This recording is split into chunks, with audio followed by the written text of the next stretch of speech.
Welcome back, you guys. There's a few things I want to talk about before this video starts. I promise I'll keep it quick. First off, this video is going to be a bit different, and that's because I can't transfer videos from my phone over to my computer anymore. It just became really hard with the new Apple drivers, and it's taking hours.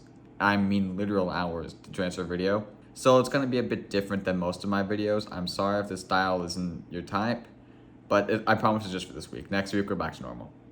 Which reminds me, the reason that this video is a lot shorter than it should be is that this is only part of the large Breath of the Wild video I wanted, and the reason that it's not as highly edited was because I started editing an entire Breath of the Wild review, which was like 40 something minutes. I'm insane, and it just wasn't working without the camera, so I minimized it down to just the soundtrack part, which is why it isn't as complex editing as last video. Speaking of last video, let's talk about this. As the time I'm looking at it right now, there have been 203 more views from that video in the last 8 hours. I don't know where it's coming from. I don't know if those people are staying, but if you're here because of that, thank you. I appreciate the support. Who knows what it'll be at by the time this video's up. And lastly, just a reminder that Jaysic Origins, the first episode, is coming out at the end of this month. It's going to be a monthly episode and going to be 10 episodes total, so be sure to tune into that. A more cheesy content creator would put something here like, I love you dudes, or I love all the support, but I don't love any of you. That's weird. At this point, you've been playing the game for maybe 2 or 3 minutes. You step outside of the Shrine of Resurrection as the camera begins to pan by itself, showing you an infinite world to explore. As the camera rotates around you, the scale of just how much you have to explore becomes larger and larger, inviting you to visit every part of it, from the erupting volcano in front of you, to the looming castle on the left, to the seemingly infinite plains on the right. Quickly it hits you just how much moving you'll have to do in this game, with just the skills that you were taught seconds before, running and climbing.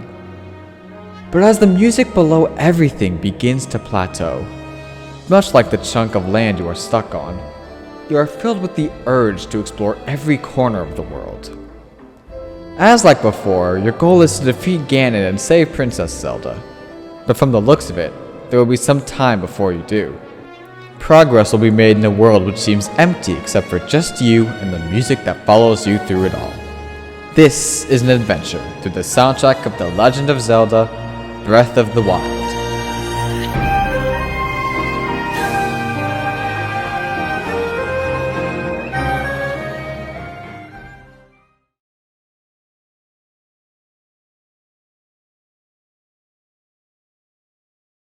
The first theme I want to talk about is the field theme during the day. It's so easily identifiable by its first few notes, and it plays at random while you explore the field. The theme is actually made up of 22 phrases which play at random, including the intro theme which we know well. The theme primarily revolves around 4 notes: E flat, F, B flat, and D. You can make a pretty decent mirror of the field theme by just messing around with these notes. Personally, the most significant part of this theme is not the phrases themselves, but rather the space between them, symbolizing the emptiness of most of Breath of the Wild's fields. The occasional Korok or animal might fill this void, similar to how the phrases of piano of the theme fill the void of the silence around you. The theme is also a great example of how Breath of the Wild's soundtrack isn't meant to back the gameplay, rather accompany it. The sounds of nature, animals, and wind take up the rest of the silence, and the piano arrives at random, similar to how a quick yet subtle wind gust would arrive and leave. To me, the piano of Breath of the Wild's soundtrack is nature. Try and keep that idea in mind for the rest of the video. Then, a threat appears, whether that be bokoblins on horses or a Keese arriving from the night sky. The field battle theme is perfect for these encounters because of the way that it progresses based on where you are in the gameplay. The theme is actually split into 49 different parts, varying by the key, the part of the song, and the difficulty of the battle. I'll link a video down below with all of the parts individually, but the main thing that you need to know is that at the easier parts of the song, there are less variations, there are more keys, and there are more parts of the song. But as it becomes harder, the song has less variants, less parts, less keys, likely to highlight that idea of it being tense and it being less varying. You're very narrow-minded at this time, and you're focusing on either getting out of there, getting a quick end to the fight, or not dying. The parts themselves aren't long, but the ability for the music to adapt to what's happening on screen supports my idea of the music accompanying the gameplay rather than backing it. Adaptive music in video games will never cease to be amazing.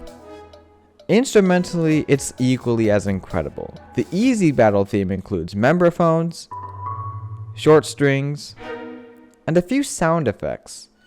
Later in the easy theme, maracas and a horn join in.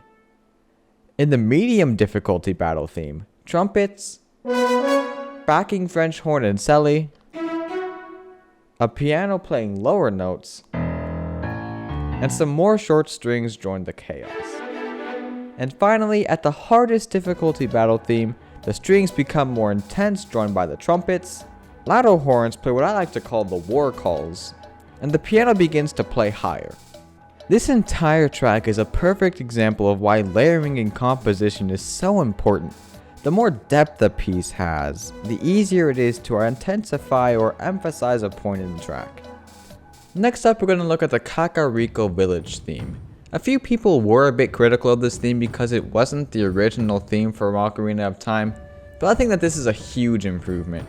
The piece takes very heavy inspiration from traditional Japanese gagaku music, which traditionally uses large drums, maracas, and flutes, which are all present in the main instruments of this piece. There are two percussive instruments that are played that I want to talk about.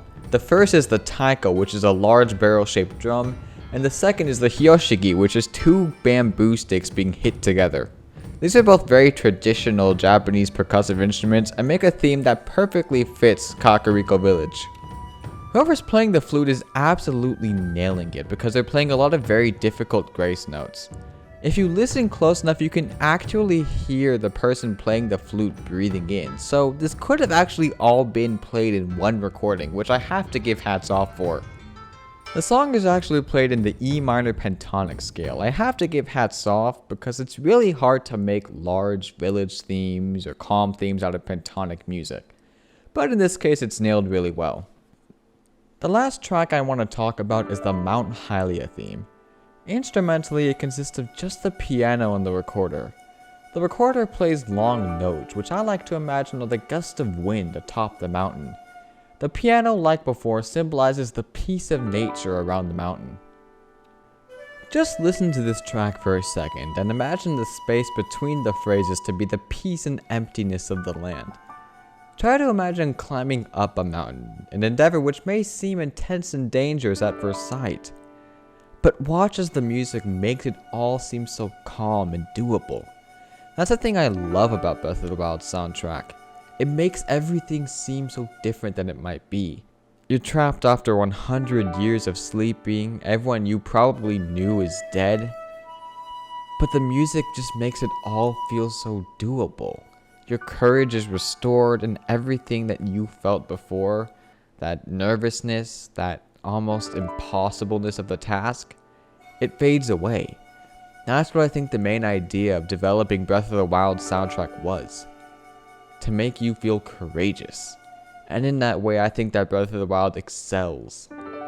In every layer, Breath of the Wild makes it so obvious why it's one of the best games of all time. It redefines the series, and while doing that, redefines what video games can be. The environment, the story, and most importantly to me, the music, change the entire tonality of playing a game. Rather than it being quests in an order, you feel like you're in your own unique world. And in that world, you have your own progress to make. That is the beauty of Breath of the Wild to me, and I hope you feel that way too. Or don't, and don't be a fucking nerd.